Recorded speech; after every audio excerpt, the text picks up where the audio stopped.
Kecakapan abad 21 secara khusus juga muncul karena realitas pendidikan global yang belum sepenuhnya mengakomodasi kebutuhan output pendidikan era digital. Para pendidik yang tanpa sadar mengajari dan mendidik mereka suka bersaing tapi lupa kerjasama. Misalnya, masih berlakunya perangkingan akademik, kelas-kelas belajar akselerasi, dan maraknya sekolah-sekolah favorit membuat pola berpikir kompetitif hanya mencerdaskan anak didik pada ranah kognitif, sehingga melupakan budaya kerjasama dan kolaborasi. Kecakapan abad 21 secara global dijabarkan dalam 4 kategori sebagai berikut. Yang pertama yaitu cara berpikir, yang kedua yaitu cara untuk bekerja, yang ketiga yaitu alat untuk bekerja, yang terakhir yaitu cara untuk hidup. Yang pertama yaitu cara yang berpikir, maksudnya itu mengarah ke kreativitas dan inovasi, berpikir kritis, memecahkan masalah, mengambil keputusan, dan belajar untuk belajar.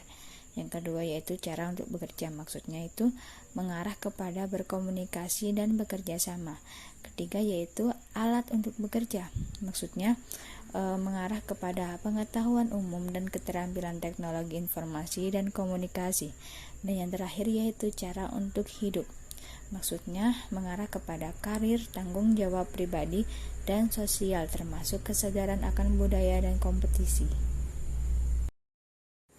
Kecakapan abad 21 bukan hanya sebuah konsep produk pendidikan yang harus dimiliki oleh anak didik, namun kecakapan abad 21 menjadi sebuah pelacut semangat bagi pendidik agar konsisten memposisikan diri sebagai role model untuk kepercayaan, keterbukaan, ketekunan, dan komitmen kepada siswanya dalam menghadapi realitas kehidupan digital abad 21. Proses adopsi dan adaptasi guru dalam pembelajaran abad 21 terbagi menjadi 4 fase diantaranya, yaitu yang pertama doubling atau berkecimpungan, kedua yaitu old things in old ways, artinya melakukan hal-hal lama dengan cara lama. Yang ketiga yaitu all things in new ways, artinya melakukan hal-hal lama dengan cara-cara baru. Dan yang terakhir yaitu doing new things in new ways, artinya melakukan hal-hal baru dengan cara-cara baru.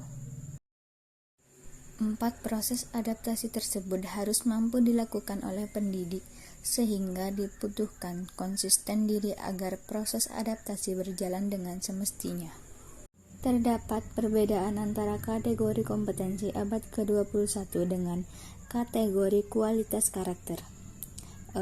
Kalau kategori kompetensi abad ke-21 terdiri dari 4 kecakapan, yaitu berpikir kritis dan pemecahan masalah, berpikir kreatif dan inovasi, komunikasi dan kolaborasi. Sedangkan kategori kualitas karakter terdiri dari 6 kecakapan, yaitu rasa ingin tahu, inisiatif, pantang menyerah, adaptasi, kepemimpinan, dan sosial dan budaya. Selanjutnya yaitu macam-macam dari generasi. Yang pertama, generasi mendatang.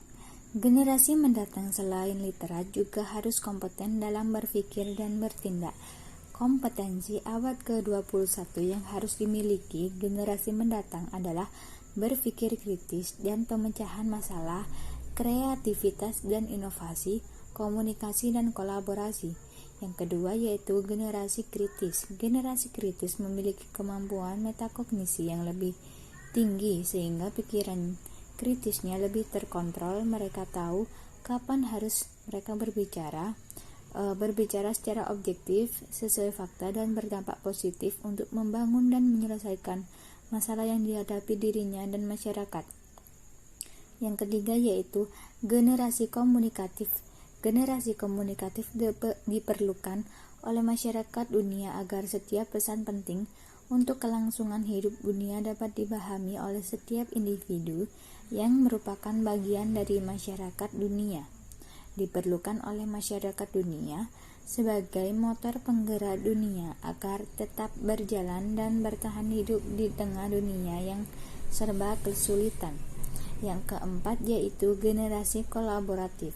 Generasi kolaboratif diperlukan oleh masyarakat dunia karena kelak masyarakat dunia akan menghadapi masalah dunia, dan masalah dunia tidak akan dapat diselesaikan secara perorangan, tetapi melibatkan pikiran dan kinerja bersama setiap individu yang merupakan bagian dari masyarakat dunia. Yang kelima yaitu generasi yang literat dan kompeten.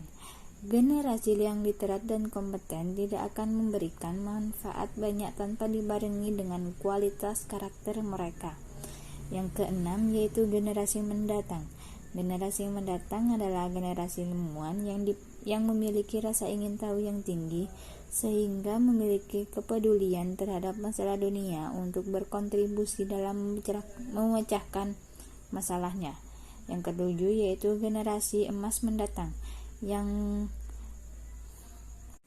literat. Generasi emas mendatang yang literat, kompeten, dan memiliki kualitas karakter dapat membangun dan ditumbuhkan melalui pendidikan kecakapan abad ke-21, di antaranya melalui pembelajaran di sekolah.